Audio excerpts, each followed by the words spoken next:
I know the movie's called the Odyssey, but all of the stuff that I've seen has been more focused on the Iliad, the stuff that happens at Troy. The Odyssey is my favorite part. That's better to me. I like Odysseus. Achilles is like Superman. Like if we're comparing it to modern day shit, Achilles is Superman. Odysseus is Batman. Odysseus is fucking a regular guy, and he has to use his mind and his wit. I mean, he's a good warrior. He's the king of Ithaca, but he's got to be crafty every step of the way to get back home. And he travels for 20 years, I think. And the saddest, it always makes me cry when he gets back home to Ithaca. He's in disguise at first, and because he has all these suitors trying to take over. The king's been gone for 20 years.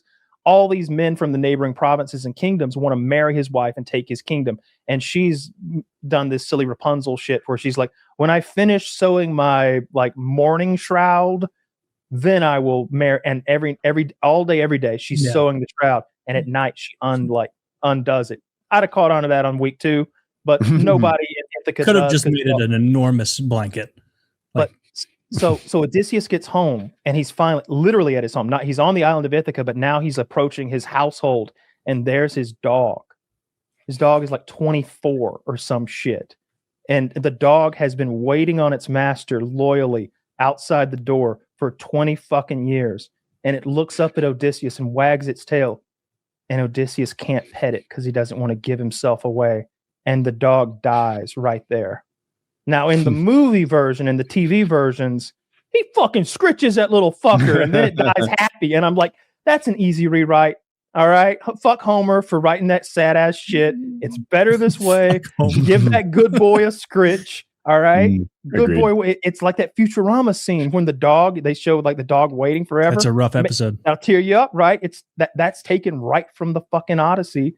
And then fucking he gets in there and he sees how these men have been slapping his son around and raping his fucking servants and running his kingdom into the ground. They're eating all the suckling pigs. There's no new generation because they're just throwing it. They're not planning for a future for Ithaca. They're wringing it dry. And he finally has that moment where they shut the doors to the room with all these suitors, and it's just fucking Odysseus up there with his bow, and he just starts shooting. And then by the fifth dead man, people start bargaining. Sir, big mistake here. If you would just listen to me. And he just, no mercy, kills every single fucking one of them. His son gets to kill the one that had been bullying him, runs a spear through him, sticks him into the wall. It's great. The guy's banging on the door. Please let us out. Spear through his back. I like to imagine his disguise was on the same tier of, when Heath Ledger is dressed as a nurse but still in all the makeup, and then he takes off the mask and suddenly Harvey Dent's like, it's you. It's like clearly the Joker. On a lot of medicine. I figured that. Like, I wish they'd put that line in there. Like he's real doped up in that moment, so that's why he doesn't notice. Which movie did you just describe? That wasn't Troy. That was the Odyssey. The story of the Odyssey. There's two different versions of it. But it's not a movie. You're talking about the book. There's a movie and there's a mini series, and obviously there's Homer's epic tale that was written 1,000 years ago or whatever. I don't think the movie's okay. It's okay. It's pretty good. Yeah. And of course, good. They get tired of the mourning shroud or whatever she's sewing, and so she's like, "All right, we're going to decide today who I'm marrying. You have to string the bow of Odysseus." This is a bow that's made out of like ram horns. It hasn't been strung in 20 years. It's stiff as hell. You have to string the mighty bow of Odysseus. You bend it over your leg. You hook the string in there. And then you have to fire an arrow through 9 axe heads. And there's a little loop on the handle of an axe head. And all the axes have been like hammered into the wood of the table so that the holes line up. And all of them are like, that's fucking bullshit. There's no way. But they start trying to string the bow. Nobody can even get close with the bow. They throw the bow on the ground, and the old beggar says, "May I take a try, madam?" And they all laugh at the beggar. I think somebody throws a drink on him or something like that. and she's like, "Any man here may try to string the bow of Odysseus. This is my command." She kind of knows. She's kind of seen this guy. He's got a scar that she at this point, recognizes this is or something. flourishing. He could have just been I'm Odysseus, and He takes that bow, he flexes it a couple times, he bends it over his knee, and he just goes hook.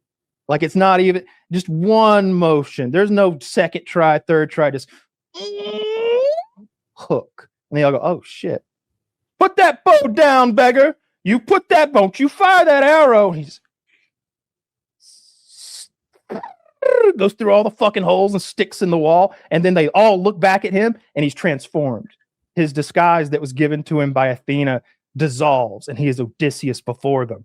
And he doesn't waste any time. He looks at his son and says, now. And the son fucking kills the first piece of shit with a spear. And he just starts letting arrows loose, just one after another. And they're begging and screaming and crawling in blood. And like I said, no mercy is shown. Everybody. Vibing that this is going to be one of those situations where Kyle's telling of it is better than the movie. Because I'm digging the telling. It's good. You got to read. Every Star Trek book. episode he describes is better than Star Trek. And I've read the book when it was high school, but that'll probably be the last time. A long time ago.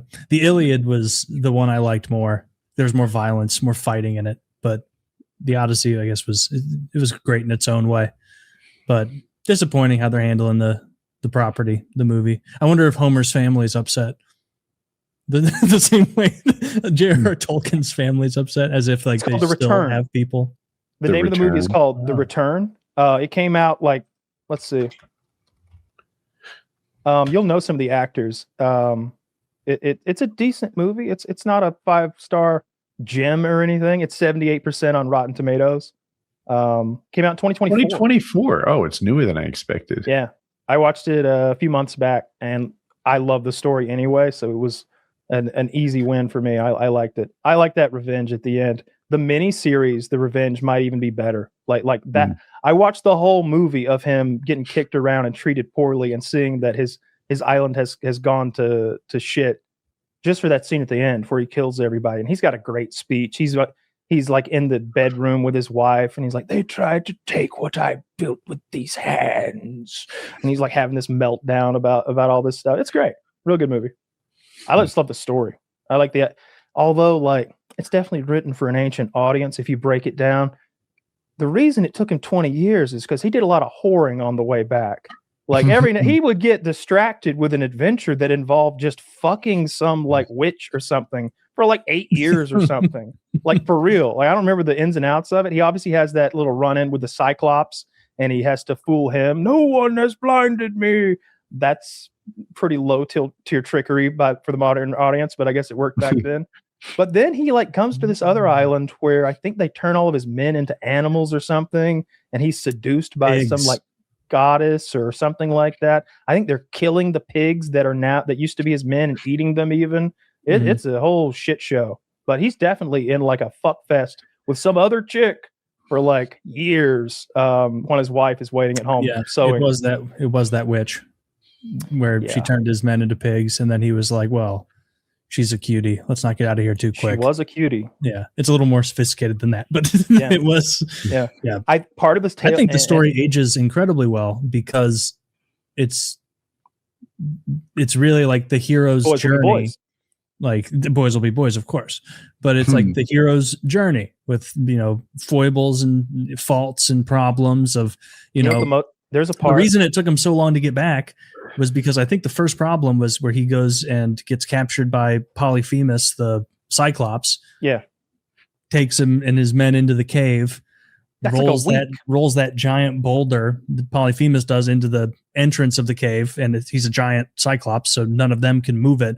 And then Odysseus has this idea of like honor and these sorts of things, and then the monster just plucks up a couple of his guys, munches them, eats them. And so then he gifts the Cyclops wine. Cyclops has never had that before. Passes out drunk. They heat up the steak and stab it into the sleeping Cyclops' eye, blinds him. And then the Cyclops opens his cave the next day, lets his sheep out, blind now. They all hide on the bottom of the sheep, so that as he was feeling the tops of them to make sure that no one was escaping, that, the men didn't get out. And he would have just went straight home, except he yelled back from his ship as he was leaving, like, "It is not nobody that blinded you, it's me, Odysseus." And then Polyphemus is like, cries out to his father Poseidon, the god of the sea, and was like, "Fuck this guy up. He blinded me. One of your kind of bastard, hit on an island children, but one nonetheless. And fuck this guy up. Make it so he never reaches home. Curse him to never reach home." And so that's, if Odysseus hadn't been prideful in that last minute, he would have got home. So you're right about all that. But then after that, he's clearly in a spot because the god of the sea is against him and he's trying to sail home.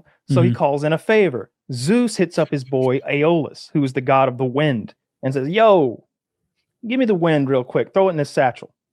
Boop. Got the wind in the satchel. "Odysseus, hang on to this. These are the westerly winds that were going to hold you back from home. Now you can sail straight on." It's fucking sweet. Thank you for the winds of the west in this little satchel. And all of his men don't see this interaction because he's talking to a god or whatever. They just see that Odysseus has a satchel that he won't let anybody fucking touch, won't let them see it. Odysseus has got gold and treasure that he's not sharing with us. And finally, like, they get within sight of Ithaca, and Odysseus is like tuckered out from a night of sailing or whatever. One of his boys grabs the satchel and he's like, "Fucking hoard your gold, not cut your men in." And he's holding like a wind machine with all the powers of the western wind, and it blows them back to where they started from. Like, it blows them like a year away or some shit. It's in like wrecks the ship. Then they have to like sail through the Straits of Doom or something like that. It's a great tale. It is a great tale. There's a reason it survived for 3,000 years almost. And it'll be dead in fall 2026. It looks like it's going to go ahead and it'll live on. I'd be okay with this if the sword cut both ways. Give me the Harriet Tubman story starring Shane Gillis.